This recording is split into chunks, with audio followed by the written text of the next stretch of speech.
Yantra India limited இதிலிருந்து 2024 இப்போ October மாதம் வேகன்சி ரிலீஸ் ஆகிருக்கு. கிட்டத்தட்ட 3000க்கு மேற்பட்ட வேகன்சி வந்து அவங்க அனௌன்ஸ் பண்ணியிருக்காங்க. இது ஆல் ஓவர் இந்தியாவில் டிஃபென்ஸுக்கு கீழே வந்து வரும். அதாவது மினிஸ்ட்ரி ஆஃப் டிஃபென்ஸுன்ற இண்டஸ்ட்ரிக்கு கீழே வர்றது. இதோட குவாலிஃபிகேஷன் நீங்கள் நான் ஐடிஐ கேட்டகரியில் வர்றீங்க அப்படின்னா 10th குவாலிஃபிகேஷன் முடிச்சிருந்தா போதும். ஐடிஐ கேட்டகரியில் வர்றீங்க அப்படின்னா 10th ப்ளஸ் அவங்க ஐடிஐ வந்து அப்ரூவ்டு யூனிவர்சிட்டியில் முடித்ததுக்கான சர்டிஃபிகேட் வந்து கேட்குறாங்க. இது அப்ளிகேஷன் எப்போ ஸ்டார்ட் ஆச்சு அப்படின்னா 22/10/2024 ஸ்டார்ட் ஆயிருக்கு. அதாவது போன மந்த் வந்து ஸ்டார்ட் ஆயிருக்கு. எப்போ முடிய போகுது அப்படின்னா ஆன்லைன் அப்ளிகேஷன் 21/11/2024, அதாவது நவம்பர் மாதம் 21 நைட்டு 12 மணியோட வந்து க்ளோஸ் ஆக போகுது. இதில் நீங்கள் பார்க்கக்கூடிய எல்லா ஜாப்புமே கிட்டத்தட்ட டிஃபென்ஸ் ரிலேட்டடான ஒரு வேலையாக தான் இருக்கும். இதோட மினிமம் ஏஜ் அவங்க 14 கொடுத்துருக்காங்க. மேக்ஸிமம் 18 வயசு ப்ளஸ் ஏஜ் ரிலாக்ஸேஷனோட 35 வயசு வரைக்கும் உங்களால் அப்ளை பண்ண முடியும் அப்படின்னு வந்து கொடுத்துருக்காங்க. இதில் அவங்க சொல்கிற குவாலிஃபிகேஷன் என்ன அப்படின்னா, நான் ஐடிஐ கேட்டகரியாக இருந்தீங்க அப்படின்னா நீங்கள் 10th குவாலிஃபை பண்ணியிருக்கணும். அதை தான் வந்து மத்திய மிக் அப்படின்னு வந்து சொல்கிறாங்க.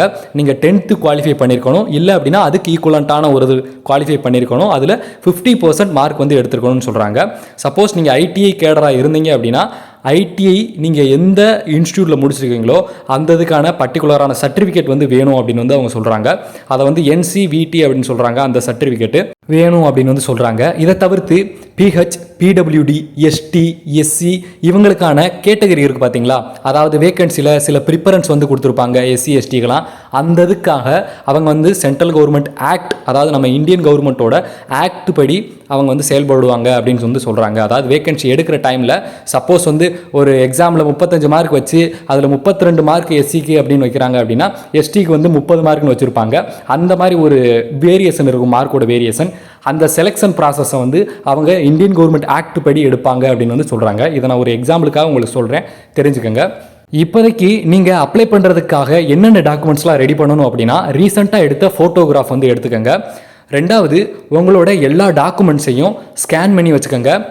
அதுக்கடுத்து தேர்டாக உங்களோட ஆதார் கார்டு ப்ளஸ் ஆதார் கார்டோட என்ரோல்மெண்ட் ஐடி அப்படின்னு சொல்லுவாங்க. அதாவது நீங்கள் ஆதார்ன்ற அந்த வெப்சைட்டுக்குள்ளே போனதுக்கப்புறம் உங்கள் ஆதார் நம்பரையும் மொபைல் நம்பரையும் என்ட்ரி பண்ணீங்க அப்படின்னா ஒரு ஐடி வந்து கிடைக்கும்.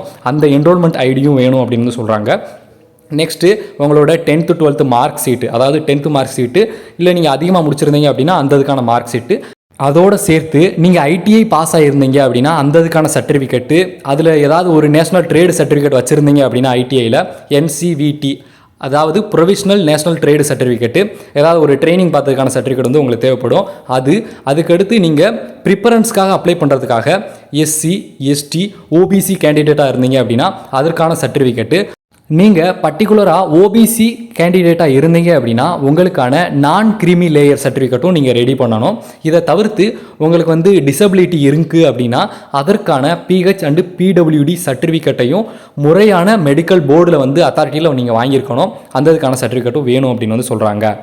நெக்ஸ்ட்டு இதை தவிர்த்து உங்கள்கிட்ட என்னென்ன சர்டிஃபிகேட்லாம் இருக்கணும் அப்படின்னா, voter ID, passport, driving licence, photo ID card issued by central or state government, அதாவது நம்ம ஸ்கூல் ஐடி கார்டாக கூட இருக்கலாம், இல்லை நீங்கள் ஐடிஐ படித்த இடத்துல இருக்கிற ஏதாவது ஒரு ஐ கார்டாக இருக்கலாம், இல்லை அப்படின்னா நீங்கள் கவர்மெண்ட் இஷ்யூ பண்ண இந்த நீங்கள் டிரைவிங் லைசன்ஸு இல்லை ஓட்டர் ஐடி இதவே நீங்கள் யூஸ் பண்ணிக்கலாம். அதை தவிர்த்து நம்ம ஆதார் கார்டையும் கூட யூஸ் பண்ணிக்கலாம் அந்த ஃபோட்டோ ஐடி அப்படின்றதுக்கான பொதுவாக. அது மட்டும் இல்லாமல் முக்கியமாக நம்ம இந்தியாவில் இருக்கிற ஏதாவது பேங்க்கோட பாஸ்புக் வந்து நம்மகிட்ட வேணும். கவர்மெண்ட் பாஸ்புக்காக வந்து இருக்கணும். அதாவது SBI இல்லை அப்படின்னா வந்து நம்ம கனரா பேங்க், இந்த மாதிரி நம்ம நேஷ்னலைஸ்டு பேங்க் இருக்கும் பார்த்தீங்களா, இந்த மாதிரி பேங்க்கோட பாஸ்புக் உங்கள்கிட்ட இருக்கணும் வித்து ஃபோட்டோகிராஃபோட. அந்த பாஸ்புக்கில் வித்து ஃபோட்டோகிராஃபோட இருக்கணும் அப்படின்னு வந்து சொல்கிறாங்க. அது மட்டும் இல்லாமல் நீங்கள் 10th முடிச்சிருந்தீங்க அப்படின்னா உங்களோட ஸ்கூலுக்கான ஐடி கார்டு, இப்போ நீங்கள் ஐடிஐ முடிச்சிருந்தீங்கன்னா கண்டிப்பாக அந்த ஐடிஐக்கான ஐ கார்டு வந்து இருக்கும், அதையும் நீங்கள் வச்சுக்கணும் அப்படின்னு வந்து சொல்கிறாங்க. இதில் நீங்கள் அப்ளை பண்ண போகிற எல்லா விஷயத்தையுமே ஸ்கேன்டு காப்பியாக JPG இல்லை அப்படின்னா JPEGன்ற ஃபார்மெட்டில் கொடுக்கணும் அப்படின்னு வந்து சொல்கிறாங்க. நீங்கள் அப்லோட் பண்ண போகிற டாக்குமெண்ட்டில் நீங்கள் லேட்டஸ்ட்டாக எடுத்த எலக்ட்ரிசிட்டி பில்லு, லேட்டஸ்ட்டாக இருந்த telephone bill, driving licence, tax receipt ஏதாவது இருந்துச்சு அப்படின்னா அது, இல்லை ஆதார் கார்டு, இதில் உங்கள்கிட்ட எந்த இது இருக்கோ அதை வந்து நீங்கள் கம்பல்சரியாக கொடுக்கணும், அதாவது அப்லோட் பண்ணணுன்ற மாதிரி வந்து அவங்க சொல்கிறாங்க. அதே மாதிரி OBC certificate, SC ST certificate, இல்லை அப்படின்னா உங்களுக்கு ப்ரிஃபரன்ஸு ஏஜ் வயசுலையும் கிடைக்கவே கிடைக்காது அப்படின்னு வந்து சொல்கிறாங்க. கம்பல்சரியாக அப்படின்றப்ப நீங்கள் SC and ST and OBC certificate non creamy லேயரில் நீங்கள் எடுத்து வச்சுக்கிற மாதிரி இருக்கும். ஓகேங்களா? இப்போ மோட் ஆஃப் செலெக்ஷன் வந்து எப்படி இருக்கும் அப்படின்னா, ஆக்சுவலாக அவங்க ஒரு கேட்டகரி வந்து கொடுத்துருக்காங்க. நீங்கள் 10th முடித்தவராக இருந்தீங்க அப்படின்னா 10th இப்போ நீங்கள் 500 மார்க்குக்கு எக்ஸாம் அப்படின்னா அதை நீங்கள் 100க்கு கன்வெர்ட் பண்ணிக்கோங்க. 100க்கு கன்வெர்ட் பண்ணீங்க அப்படின்னா 90 to 100க்கு உள்ள உங்களோட பர்சன்டேஜ் இருந்துச்சு அப்படின்னா அவங்க 95%ன்னு கன்சிடர் பண்ணிக்கிடுவாங்க. சப்போஸ் 80லேருந்து 89க்குள்ளே வர்றீங்க அப்படின்னா 84.6% ஆகும். 70லேருந்து 79க்குள்ளே வருது அப்படின்னா 74.5% ஆகும். 60 to 69க்குள்ளே வருது அப்படின்னா 64.5% ஆகும். 50 to 59க்குள்ளே வருது அப்படின்னா 54.5% ஆகும். 40லேருந்து 49க்குள்ளே வருது அப்படின்னா 44.5% ஆகும் கன்சிடர் பண்ணுவோம் அப்படின்னு வந்து சொல்லியிருக்காங்க. ஒரு எக்ஸாம்பிள் வந்து சொல்கிறேன். சப்போஸ் நீங்கள் 500 மார்க்குக்கான எக்ஸாமில் 450 எடுத்திருக்கீங்க அப்படின்னு வச்சுக்கலாம். அப்போ 450 100க்கு கன்வெர்ட் பண்ணணும் அப்படின்னா டிவைடட் பை 5ல் வந்து போடுங்க. அப்போ 90 மார்க் அப்படின்னு வந்து வரும். அவங்க கணக்குப்படி 90லேருந்து 100க்கு இடைப்பட்ட மார்க்காக இருந்துச்சு அப்படின்னா அவங்க 95%ஆக கன்சிடர் பண்ணுவோம் அப்படின்னு வந்து சொல்லியிருக்கிறாங்க. அது மட்டும் இல்லாமல் இந்த நோட்டிஃபிகேஷனோட மினிமம் குவாலிஃபிகேஷன், அதாவது 10th மார்க்கில் நீங்கள் 50% எடுத்திருக்கணும். நீங்கள் ஐடிஐ முடிச்சிருந்தீங்க அப்படின்னா அதுலேயும் நீங்கள் 50% எடுத்துருந்துருக்கணும் அப்படின்னு வந்து சொல்லியிருக்காங்க. அதாவது நீங்கள் நான் ஐடிஐ கேட்டகரியில் அப்ளை பண்ணுறீங்க அப்படின்னா 10th 50% மார்க்கு. இப்போ நீங்கள் ஐடிஐ கேட்டகரியில் அப்ளை பண்ணுறீங்க அப்படின்னா உங்களுக்கு ஐடிஐயில் 50% மார்க் இருக்கணும் அப்படின்னு வந்து சொல்கிறாங்க. ஓகேங்களா? இப்போ இதோட சேலரி எவ்வளவு அப்படின்னா, நான் ஐடிஐயில் நீங்கள் 10th முடித்தவராக இருந்தீங்க அப்படின்னா 6000 ரூபா சேலரியும், சப்போஸ் நீங்கள் ஐடிஐ முடித்தவராக இருந்தீங்க அப்படின்னா 7000 ரூபா சேலரியும் கொடுக்குறாங்க. எப்போ அப்படின்னா உங்களோட ட்ரைனிங் டைமில். அவங்க அவ்வளோதான் சொல்லியிருக்காங்க. பட் நீங்கள் கவர்மெண்ட் ஸ்டாஃபு, பெர்மனன்ட் ஸ்டாஃபு மறந்துடாதீங்க. உங்களுக்கான பேமெண்ட் ஃபீஸ் நீங்கள் ஜென்ரலில் ஓபிசியில் வந்தீங்க அப்படின்னா 200 ரூபா. இதை தவிர்த்து நீங்கள் எந்த ஒரு கேட்டகரியாக இருந்தாலும், உமனாக இருந்தாலும், டிரான்ஸ்ஜெண்டராக இருந்தாலும், இதை தவிர்த்து நீங்கள் வேறு கேட்டகரியாக இருந்தாலும் உங்களுக்கு 100 ரூபா வந்து பே பண்ணணும். இப்போ நீங்கள் டெபிட் கார்டை வச்சு பே பண்ணுறீங்க அப்படின்னா உங்களுக்கான டிரான்சாக்ஷன் ஃபீஸ் வந்து கிடையாது அப்படின்னு வந்து சொல்கிறாங்க. ஞாபகம் வச்சுக்கோங்க. அது மட்டும் இல்லாமல் இவங்க நோட் அப்படின்னு கொடுத்து ஒரு பாயிண்ட் வந்து கொடுத்துருக்காங்க. அதில் என்ன கொடுத்துருக்காங்க அப்படின்னா, இவங்களோட வெப்சைட்டை நீங்கள் செக் பண்ணிக்கிட்டே இருக்கணும். அப்டேட்ஸு இது ரிலேட்டடாக வந்துச்சு அப்படின்னா அதுலேருந்து நீங்கள் கேதர் பண்ணிக்கங்க அப்படின்ற ஒரு இன்ஃபர்மேஷனையும் கொடுத்துருக்காங்க. இவங்க மேக்ஸிமம் வந்து இவங்களுக்கான சென்ட்ரல் கவர்மெண்ட், அதாவது இந்தியன் கவர்மெண்ட்டோட அப்ரெண்டிஸ் ஆக்ட், ஏன் அப்படின்னா 14லேருந்து 18 வயசுக்குள்ளே இருக்க ஆள்களை வந்து செலக்ட் பண்ணுறதுனால இந்தியன் கவர்மெண்ட் அப்ரெண்டிஸ் ஆக்ட் வந்து அவங்க யூஸ் பண்ணுறாங்க. இது சிறுவர்களுக்கான வேலைன்ற மாதிரி மாறிடும் அப்படின்றதுக்காக இந்தியன் கவர்மெண்ட்டோட ஆக்ட் யூஸ் பண்ணுறாங்க. இது பக்கா சென்ட்ரல் கவர்மெண்ட் ஜாபு. இன்னொரு குறிப்பு கொடுத்துருக்காங்க. அவங்க கொடுத்துருக்க டேட்டோட லாஸ்ட் டேட்டு, அதாவது 23:59, அதாவது 12 மணி வரைக்கும் கொடுத்துருக்காங்க. அதை விட ஒரு நிமிஷம் கூடுனாலும் நாங்கள் வந்து அப்ளிகேஷனை அக்செப்ட் பண்ணிக்கிற மாட்டோம் அப்படின்னு வந்து சொல்கிறாங்க. ஆக்சுவலாக அதிலிருந்து வெளியில் வந்துடும் அப்படின்னு சொல்கிறாங்க. அதோடு சேர்த்து உங்களோட டாக்குமெண்ட்ஸ் எல்லாமே ஒரிஜினலாக இருக்கணும்.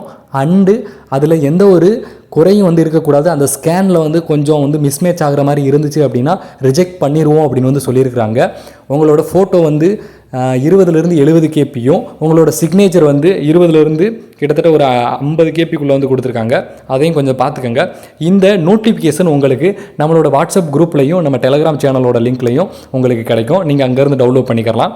இப்போ வேலைக்கான லொக்கேஷன் எங்கே அப்படின்னா தமிழ்நாட்டில் தான் நம்மளுக்கான வேலை இருக்க போகுது. அரவங்காடு அண்டு இன்னொரு இடம் திருச்சிராப்பள்ளி. தமிழ்நாட்டில் 2 இடத்துக்கு வந்து போட்டிருக்காங்க.